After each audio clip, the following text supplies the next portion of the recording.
जय श्री कृष्णा। आपका दीपशिखा के चैनल में स्वागत है। श्रीमद् भगवत गीता अध्याय 10 भाग 7 सर्वमित धृतम मन्ये यन्मा वत्सी केशव न ही ते भगवन व्यक्ति विदुर्देवा न दानवा है। इसका भावार्थ है, हे कृष्ण, आपने मुझसे जो कुछ कहा है उसे मैं पूर्णतया सत्य मानता हूँ। हे प्रभु, न तो देवतागण न असुरगण ही आपके स्वरूप को समझ सकते हैं।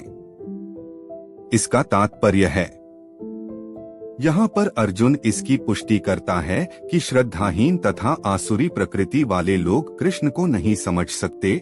जब देवतागण तक उन्हें नहीं समझ पाते तो आधुनिक जगत के तथाकथित विद्वानों का क्या कहना।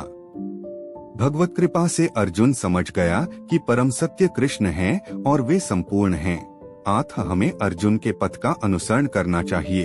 उसे भगवत गीता का प्रमाण प्राप्त था। जैसा कि भगवत गीता के 4th अध्याय में कहा गया है, भगवत गीता के समझने की गुरु परंपरा का ह्रास हो चुका था। अतः कृष्ण ने अर्जुन से उसकी पुनः स्थापना की, क्योंकि वे अर्जुन को अपना परम प्रिय सखा तथा भक्त समझते थे।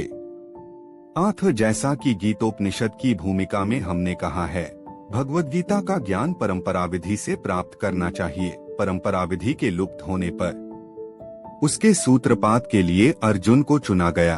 हमें चाहिए कि अर्जुन का हम अनुसरण करें, जिसने कृष्ण की सारी बातें जान ली। तभी हम भगवत गीता के सार को समझ सकेंगे और तभी कृष्ण को भगवान रूप में जान सकेंगे। स्वयमेवात्मनात्मान वेत्थ त्वं पुरुषोत्तम भूत भावन भूतेश देवदेव जगतपते। इसका भावार्थ है, हे परम पुरुष, हे सबके उद्गम, हे समस्त प्राणियों के स्वामी, हे देवों के देव, हे ब्रह्मांड के प्रभु। निस्संदेह एकमात्र आप ही अपने को अपनी अंतरंगा शक्ति से जानने वाले हैं। इसका तात्पर्य है, रमेश्वर कृष्ण को वे ही जान सकते हैं जो अर्जुन तथा उनके अनुयायियों की भांति भक्ति करने के माध्यम से भगवान के संपर्क में रहते हैं।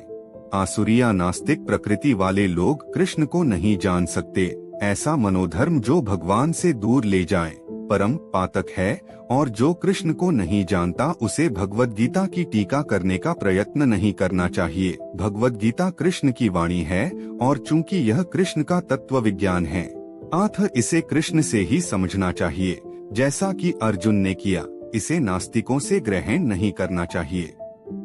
श्रीमद् भागवत में कहा गया है कि वदन्ति तत्तत्व विदस्तत्व यज्ञान मद्वयम् ब्रह्मेति परमात्मेति भगवानेति शब्द्यते।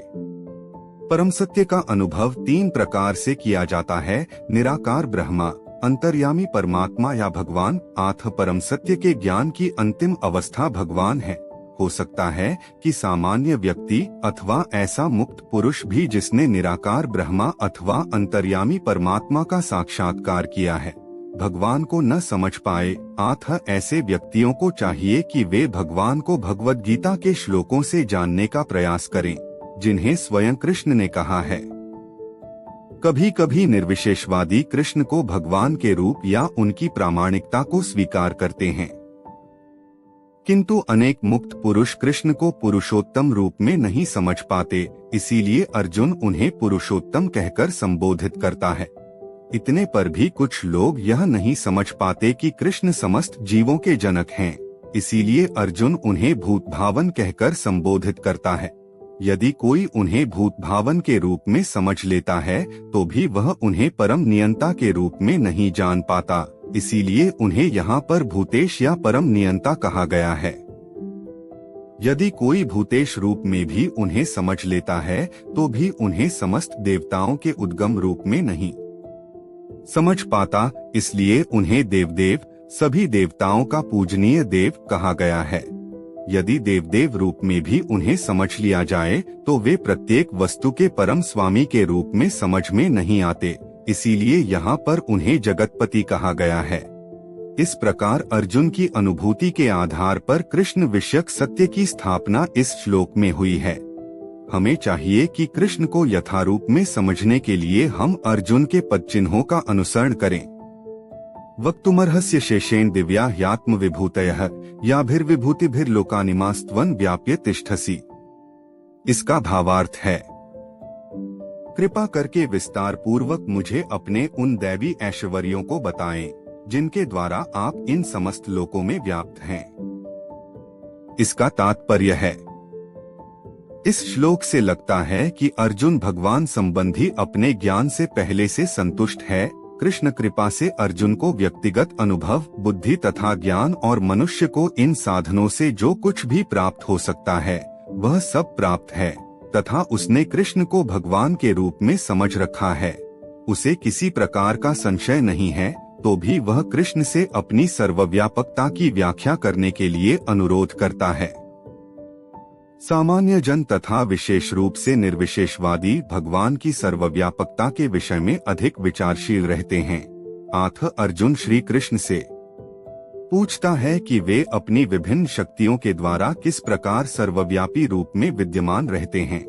हमें यह जानना चाहिए कि अर्जुन सामान्य लोगों के हित के लिए यह पूछ रहा है। गीता का अगला अध्याय सुनने के लिए चैनल को लाइक, शेयर और सब्सक्राइब जरूर करें।